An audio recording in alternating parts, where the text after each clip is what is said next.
The first time an alien laughed at our gods, 3 human prisoners died screaming. I remember the sound more than the sight. The wet crack of bone under gravity blades. The echo of mockery rolling to the hangar like thunder. The car sentinel soldiers found our myths hilarious. Dragons, angels, warrior kings who defied the heavens. They translated our legends onto holograms and played them during executions, as if ridicule itself was a weapon. And in that moment, shackled to the deck of their war barge, I realized Earth hadn't just lost a war. We'd lost our story. But that was only the beginning. My name is Elias Vorn. Once, I was a xenolinguist for the United Terran Accord. Now I was prisoner 4471, bound for the Crucible Arena orbiting Car Prime. The car didn't enslave out of cruelty. They enslaved to educate. Their empire believed humiliation broke resistance faster than fire. They were wrong about many things. I just didn't know how wrong yet. Every cycle, alien soldiers gathered in the arena barracks, replaying human myths as crude theater. They reenacted Hercules as a fumbling brute.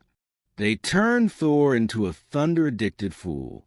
They mocked our belief that fragile flesh could ever challenge the stars. The younger car laughed hardest, their chitin plates clicking with delight. But sometimes in the shadows, I felt eyes on the screen that did not laugh. That should have warned me. The car believed only in recorded history. If it wasn't archived, it wasn't real. Emotion, to them, was noise. Honor was data. Victory was efficiency. They'd conquered 12 systems using that logic. Humanity, they said, would be the 13th lesson. And yet, every time our myths played, the oldest soldiers fell silent. None of us were prepared for why. The Crucible Arena was where conquered species proved their worth, or died entertaining the Empire. Prisoners fought drones, beasts, sometimes each other. I was assigned as a translator, forced to narrate human lore between matches. They wanted context for the jokes. I gave it to them, tasting ash with every word.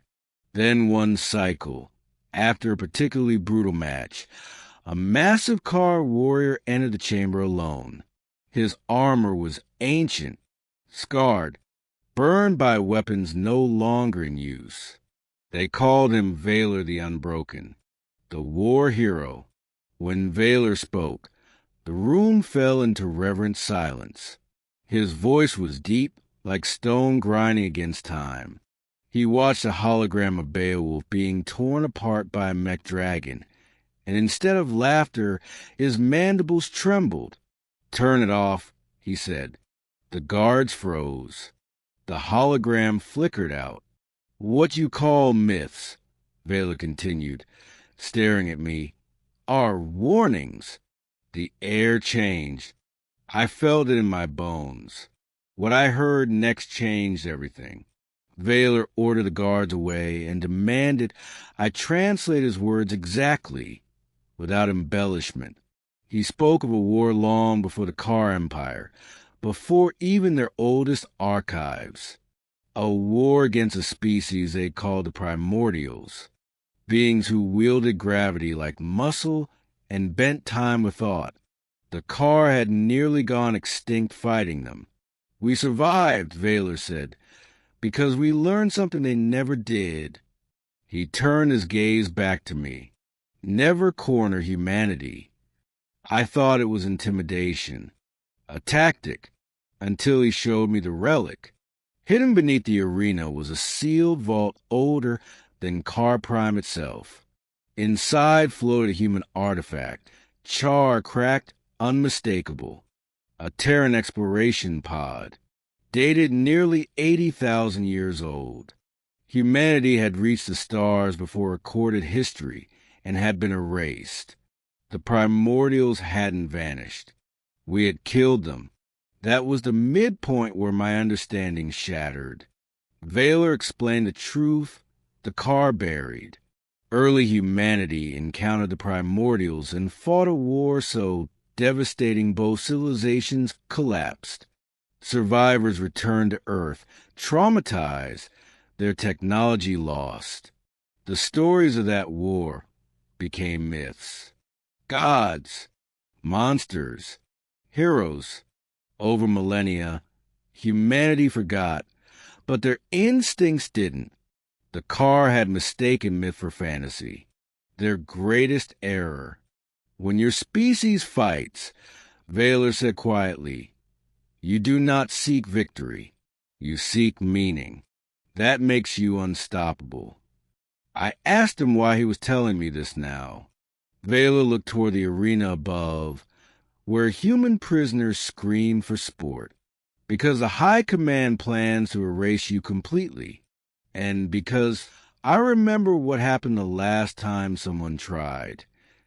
The emotional low came when I realized I couldn't stop it. The Car Empire had already activated the Annihilation Array, a weapon designed to collapse Earth's core. There would be no conquest, no survivors, just silence. Vaylor wanted me to escape, to warn humanity's scattered colonies. But escape meant abandoning the prisoners. My people, I refused. So did Vaylor. That was when the war hero made his choice.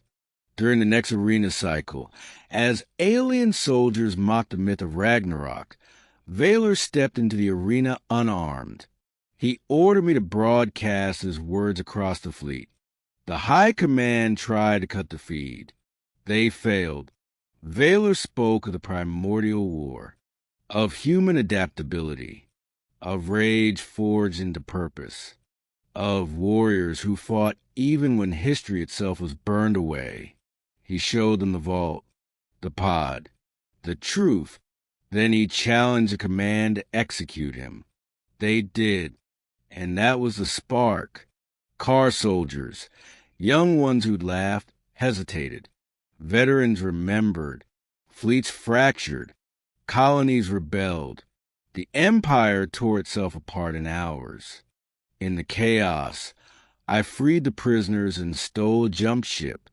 Vaylor died on the arena floor, but his final words followed me into the stars. Let them remember who they are. I reached Earth too late to stop the array, but not too late to change what happened next. Humanity did not plead. We did not panic. We did what we had always done when faced with extinction. We adapted, using forgotten instincts and half-remembered myths. We did the impossible. We turned stories into strategy, sacrifice into strength. The array failed. The Car Empire fell. And across the galaxy, species who once laughed at our myths began recording new ones. Because the truth was finally known. Humanity was never weak. We were only sleeping. And the universe would never make that mistake again.